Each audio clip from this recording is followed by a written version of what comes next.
There does look, you see right here and right here, those look like spots where the valves might have struck the pistons. Here is the inside of the oil pan. The thing I really wanted to show is right up here in the front of the oil pan. There's the timing chain that came off. This is, I don't know, probably part of a timing guide, could be. Here's more timing chain. A spring that is probably important. And some random parts here. There's a couple of broken links. Yeah, that destroyed that chain.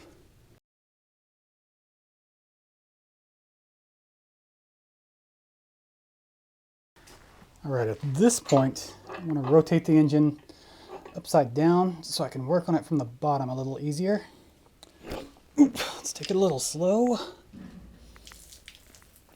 There was still some coolant in the block. Not much, that's okay. Lock it back into place. Now let's take a look at what you can see on the bottom side of an engine. So, this of course is the mating surface where we just took the oil pan off. Here's the oil pump and the pickup tube, as I was just explaining to you. Hang on a second, I've got drippies. Let me find something to catch the drippies. Box, I guess. Okay, where were we? Oil pump and oil pickup tube. This here, right here, is the crankshaft. And this is the cap for the rod. So the crankshaft sort of goes in like this, and then there's an offset down here, and that's where cylinder or rod number 1 is connected. And we'll get more into this as we go, so you'll see what I mean. And then offset up here, rod 2, rod 3, rod 4, and then the final, the rear cap. If you look down in here, this is the bottom side of the pistons that you can see. So what I want to do now, I think we can take this tube off just to avoid damaging it in any way. And then we're probably going to start taking these rod caps off so we can get the pistons out of the cylinders. I can see there's a bolt right here holding this tube on. I don't know if that's it. We're going to find out in a moment. There's the bolt.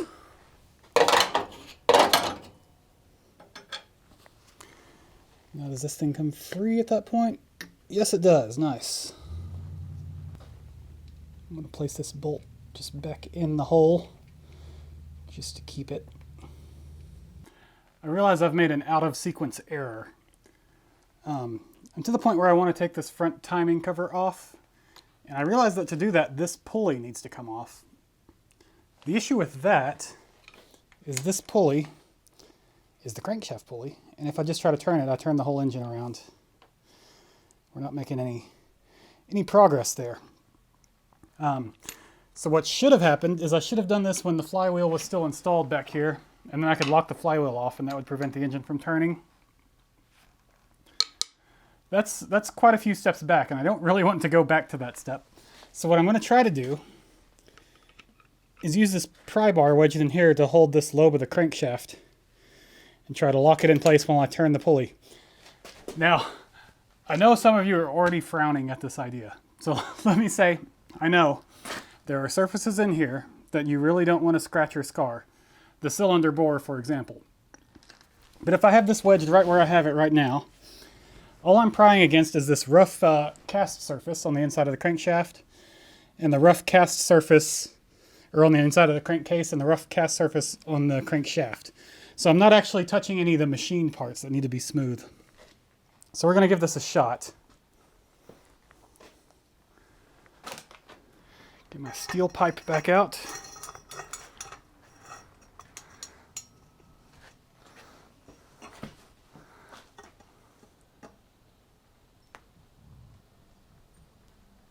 Holy crap. Okay, let's try from this side. Don't know if this is going to be any better.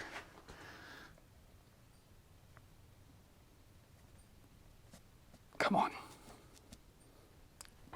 it's starting to lift the stand. Stand right there with my foot Keep on that it. thing down. It's going to want to lift up. You're going to have to put a lot of weight on it, because I'm going to put a lot of torque on it. Okay.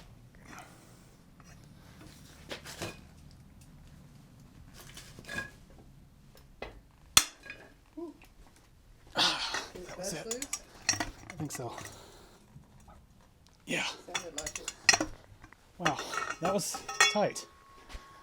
That's all I needed. Okay.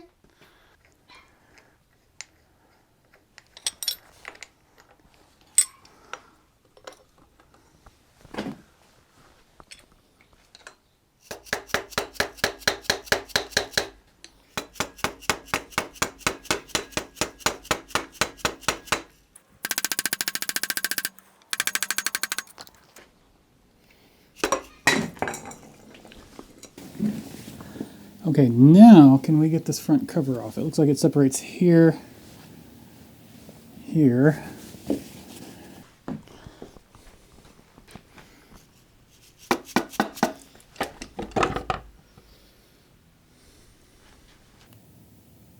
Okay, so in here, oh crap, look at that.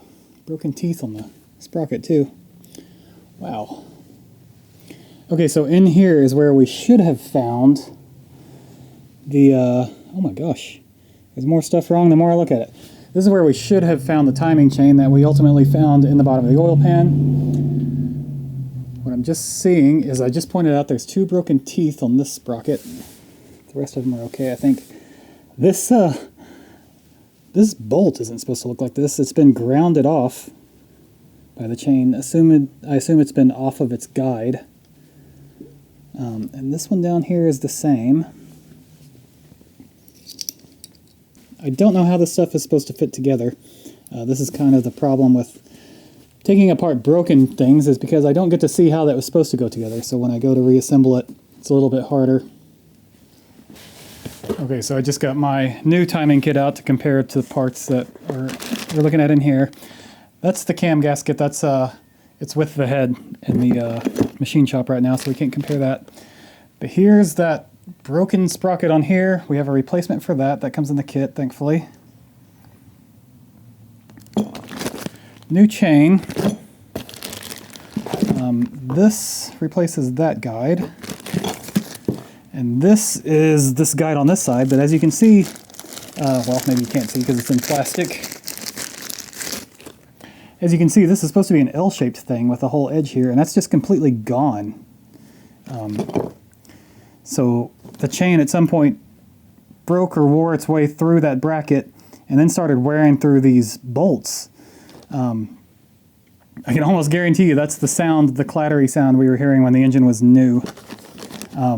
And also, that's not a catastrophic, like, immediate type failure thing. It's catastrophic. What am I trying to say? It's not an immediate failure. It's something that would have been happening for a while to grind that far through there. So this truck had been driving for a long time with busted timing guides. Then we've got this thing down here. Here's the replacement for that. And I can tell now that I'm looking at it that there's some missing parts here, including this sort of plastic tube thing. I don't actually know what that is, but I do know that that's the part we found in the bottom of the oil pan. And I was like, what is this thing? I don't know what this is. Well, I still don't know what it is, but it was part of the timing kit. And we've got a new seal that I think goes back in here, and some gaskets. So we've got all the parts we need to fix this. Here's cam gear, crank gear, timing chain, D. Where's part D? D, that's this dude, that's the tensioner apparently. 2 rails, and then the gaskets.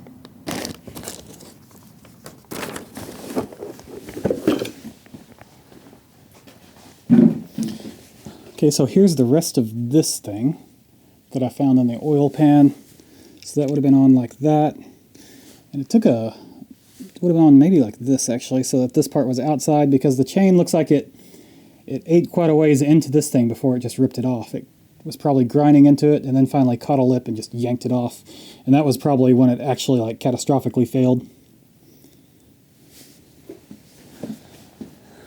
Okay, if we're lucky, there's still enough bolt here for this socket to grab. Oh, good, thank God. How about this one?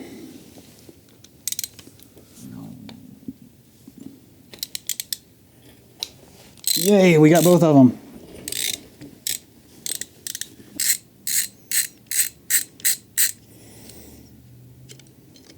Okay, so I'm going to need to find some replacement bolts for these. So, crankshaft here, and we've got the main caps that hold the crankshaft to the block, and then there's rod caps that hold the rods to the shaft, to the crankshaft. So the main caps are numbered. We don't want to get these things mixed up. And if you look here, they're numbered 1, 2, 3, 4, 5, going from the front of the block rear. Now I want the rod caps, I want to keep them in order too, but they don't seem to have numbers cast into them. So what I'm going to do is I'm going to take my automatic center punch here, and I'm just going to put dot markings in each one. So I've already done this one, if you can see it. We've got one dot there. And actually, I'm going to redo that. I'm going to put it on the leading edge so that we get the orientation correct too. So one dot leading edge. And on this one I'm going to do 2 dots. 1, 2. Can we see that? And here we're going to do 3. 1, 2, 3. Those are all visible. And then the last one here, of course, we're going to do 4. 1, 2, 3, 4. Okay, those are all visible. Good. So now we know when we're standing here looking at the block in this orientation, we can put everything back on the way it came off, because we have these numbered and we know the orientation because the numbers are facing us. And then we can put these back on in the right order because we've numbered them and in the right orientation. Okay, so I'm going to start by taking the main cap, or the rod cap, off of the number 1 cylinder. So there's a question here that I don't really know the answer to, so we're gonna find out together. Can we get these pistons out of the cylinders without an edge reamer? I don't actually know. I don't have an edge reamer. So I hope so. I hope so. Oh my God, it's tighter than I thought it would be. Oh wow, seriously. What's the torque on these? I thought they weren't high torque bolts. Maybe they are.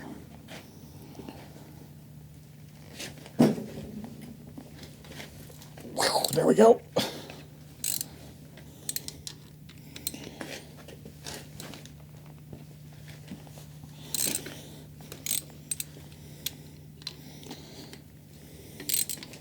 Okay, I put my hand underneath so that the piston can't just fall out. I don't know if that's even something that can happen right now, but we're going to block it just in case. Get these nuts off. There's one. Something about these sockets, they're really grabby. Nuts won't fall out of them unless you pull them out with a needle nose.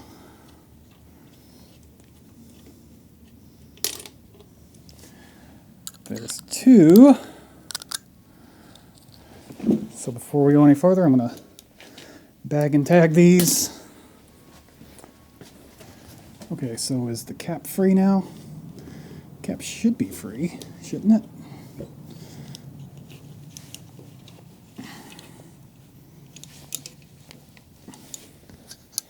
Doesn't mean it's going to be easy. You know what? I'm going to slip this bolt back into the front just for now. Just so I can get a wrench on it and it'll be easier to turn this engine over into orientations that are convenient.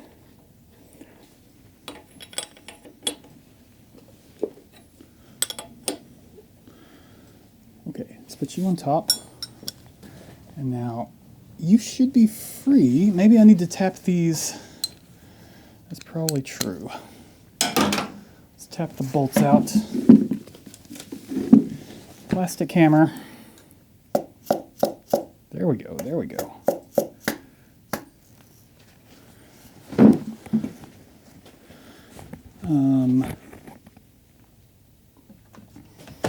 How about this thing? Would this fit in there? Oh, it's perfect. It's perfect.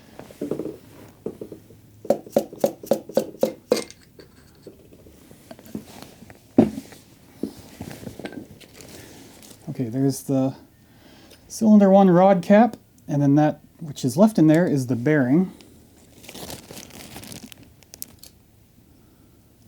We'll come back to that in a moment.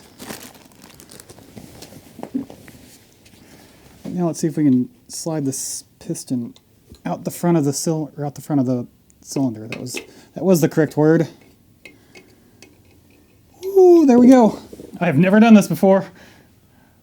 I've done a lot of things to a car, but I've never taken pistons in or out of a cylinder before. So here we go. There's half of a piston ring. They're not supposed to be in halves, are they? I don't think so. Do we have a broken ring on here? We must have. Things that I didn't even suspect we were going to find wrong.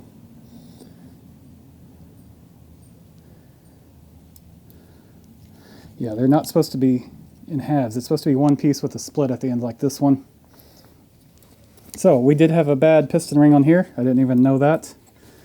It's a good thing we decided to do pistons and rings while we had the engine apart. Here's your piston, and we're going to be replacing that with an oversized piston. Here's your connecting rod. There's a part that goes through here called a wrist pin, and that's what connects the two together and lets it twist back and forth like this. And then down here is the other half of the rod end. Right in here you can see this is the bearing that rides against the crankshaft.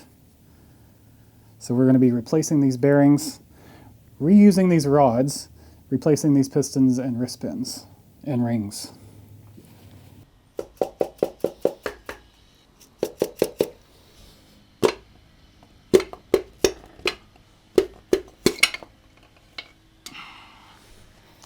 Okay, now we've got all the pistons and rods out. I want to move to the crankshaft, so we need to do the crank, what do you call them, the crank caps. Not that size. What about a 19? 19. A little loose, actually. 18? Nope, 19. Okay, we're going to start at number 1 here. Wonder how tight these guys are. I bet they're pretty tight. Yep. Let's try this trick.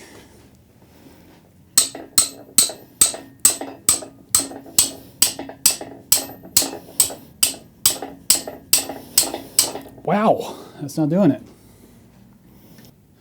So we can do the old breaker bar again.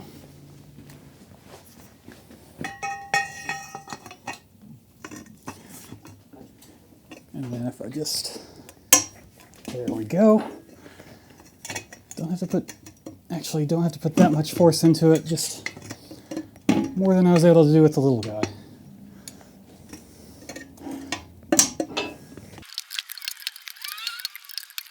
Yeah, it's not even that much force, it's just, it's an amount of force that I couldn't do with finesse using the little wrench. I would have had to really bear down on it, whereas with this I can sort of feel it a little better. Now that we've got them broken, let's take them off. So are these caps ready to just lift free now? Well, that one sure doesn't want to. No, they all still feel pretty stuck, to be honest. Let's give them some taps with the plastic hammer. There we go, that'll do the job. So there's one.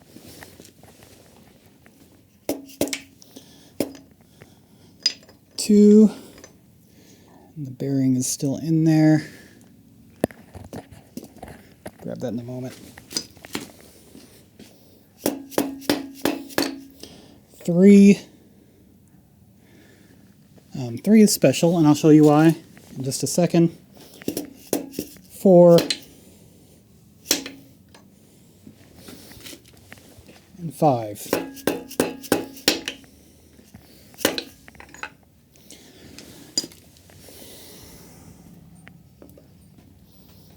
Now can we lift the crank? Just about. What's still holding you?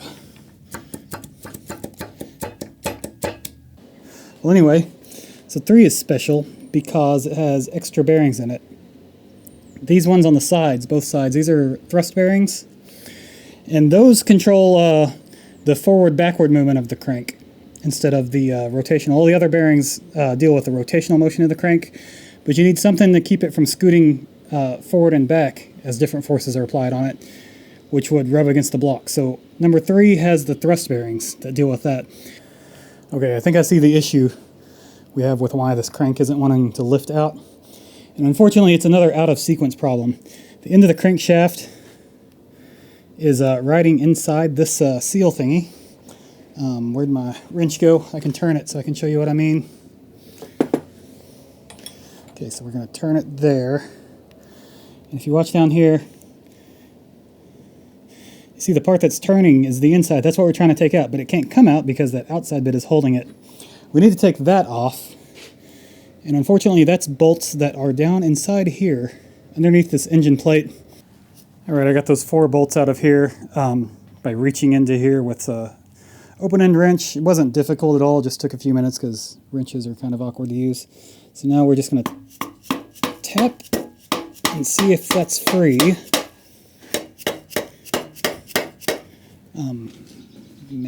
Maybe free? This side over here looks like it's pulling out, but this side doesn't. It looks like there's an alignment dowel or pin in it that I might need to slip off of. There we go. Can it come all the way out, or is this plate in the way? I think this plate might be in the way. How do we take that off? Looks like a bolt right here and right here. If that's all it is, then let's just take it off real quick. Looks like a 10 millimeter, is that correct? It is.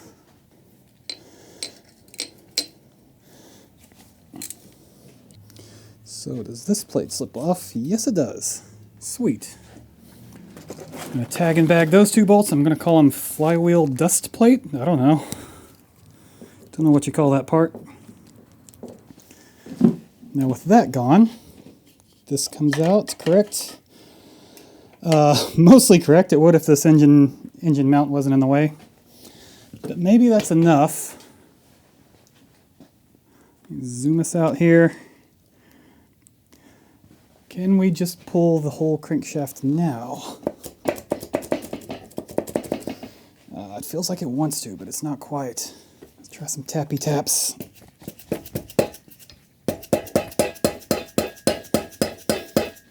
What is still holding you in place, buddy? Are you just like really set into the bearings and they need to be popped out of their races? Or is it something else? There we go, it just needed to be popped. Okay, so there's one thrust bearing. Let's take the whole thing now. Gotcha. There's that part. And this is the, which end is this? The rear. This is the rear main oil seal. We're going to be replacing that, hopefully stop some of these oil leaks. Here's one of those thrust bearings. I think the other one fell through to the ground. Yep. Right there. So these are some of the thrust bearings that keep the crank from walking front to back. Those are trash now because we have replacements for those. And the crankshaft itself, this is heavier than you think. It's basically a solid chunk of metal, solid through. Okay. Those bearings are trash. There's still some bearings in here. All these are trash. We're replacing all the main bearings.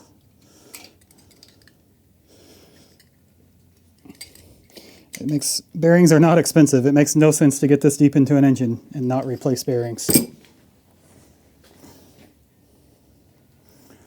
Okay, let me wipe my fingers after handling those so they don't get the camera oily. We are down to a bare engine block. So this, I'm going to take this bit right here, this block, to the machine shop. And they're going to bore these cylinders out because I have oversized pistons. They're size 30 thousandths of an inch larger than the stock. And that means they're just going to be able to cut a little bit of material out of here, just a small amount, but it'll be enough to make sure we have a brand new fresh surface for all these new pistons to ride in, and we should get good seals, especially considering one of them had a broken ring before. Should be much better than it was. Then I'm also going to take Crankshaft down to the machine shop and have them check all of these journals where the bearings were sitting, make sure they're still round within specs. If they're not, they can machine them to be round. If they are, they can just do it a quick little quick machine to give it fresh surfaces for the bearings to ride on. This one right here, a couple of these maybe, you can see a little bit of, actually I can almost feel it. I'll have to see what they say. We may need to turn those down and use oversized bearings. It depends on how deep those scratches are. They would know better than I would, so I'm just going to take this to them and see what they say about it. So with the block and heads off at the machine shop, not a whole lot I can do here at the moment. I'm kind of at the mercy of them, of turning parts around and getting them back to me in time to put this thing back together before I have to go back to Alaska. So what I am going to do is try to clean some of these parts up, get all the gunk and grease off of them, and just make them look a little nicer.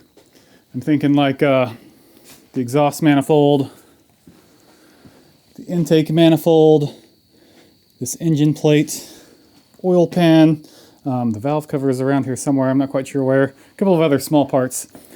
I've already taken them and sprayed them down with degreaser at the car wash in town, and then hosed them down with the pressure washer. So we've got most of the loose grease off now. Now what I'm going to do is just take some wire brushes and some more degreaser and just kind of scrub it a little more and get it clean. And then we'll scuff it up with like a scuff pad and just spray some rattle can paint on these. Make them look a little nicer.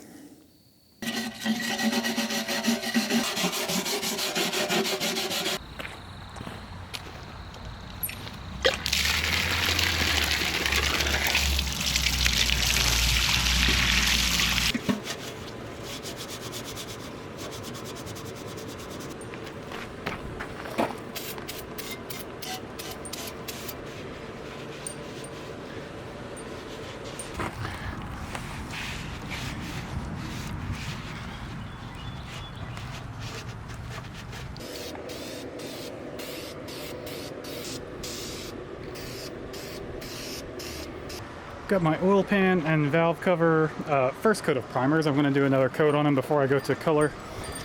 I'm not 100% sure. I'm going to do the oil pan in black, just flat black. I'm not 100% sure what I want to do the valve cover in. I think I want something colorful for that. I also cleaned the inside of both of those parts. Obviously I'm not painting there because you'll end up with paint flecks in your oil passages. So I just cleaned them with some degreaser and wiped them out as best I could. Get all the old buildup out.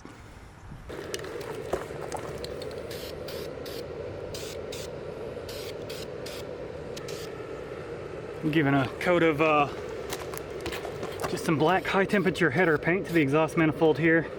You know, with all these parts, the goal isn't to make it look perfect. Really the goal is just to make it not disgusting when I touch it, because it was covered in crud. But I figured once I was going through the trouble of cleaning it up, it's not that much more work to just give it a quick color coat. Make it look a lot nicer even if it doesn't look perfect. And there we have our now, I think this color is called burnt copper. Hang on, I can tell you for sure. Burnt copper VHT. We have our burnt copper colored valve cover. And our oil pan is cleaned off and painted black. Some other parts are cleaned up here. Unfortunately, I hate to say it, but we're just going to have to accept that this engine isn't getting rebuilt on this trip or in this episode. The problem comes down to just what we feared, getting turnaround on parts at the machine shop. It was already going to be questionable, like I was already questioning if we could get this stuff done in this time. And then the final nail in the coffin was basically that we found the valves had contacted the pistons, bent valves, and so the head needed a full rebuild, as well as the other work we were planning to do to it, boring and honing the cylinders. So this is not getting done on this trip, but we are still going to get it done. I'm not giving up on it. It's just going to take longer than I thought. We're just going to have to call it an episode here with an empty engine bay. We'll be back at this next time I'm in Arkansas. So, thanks for watching, and I'll see you next time.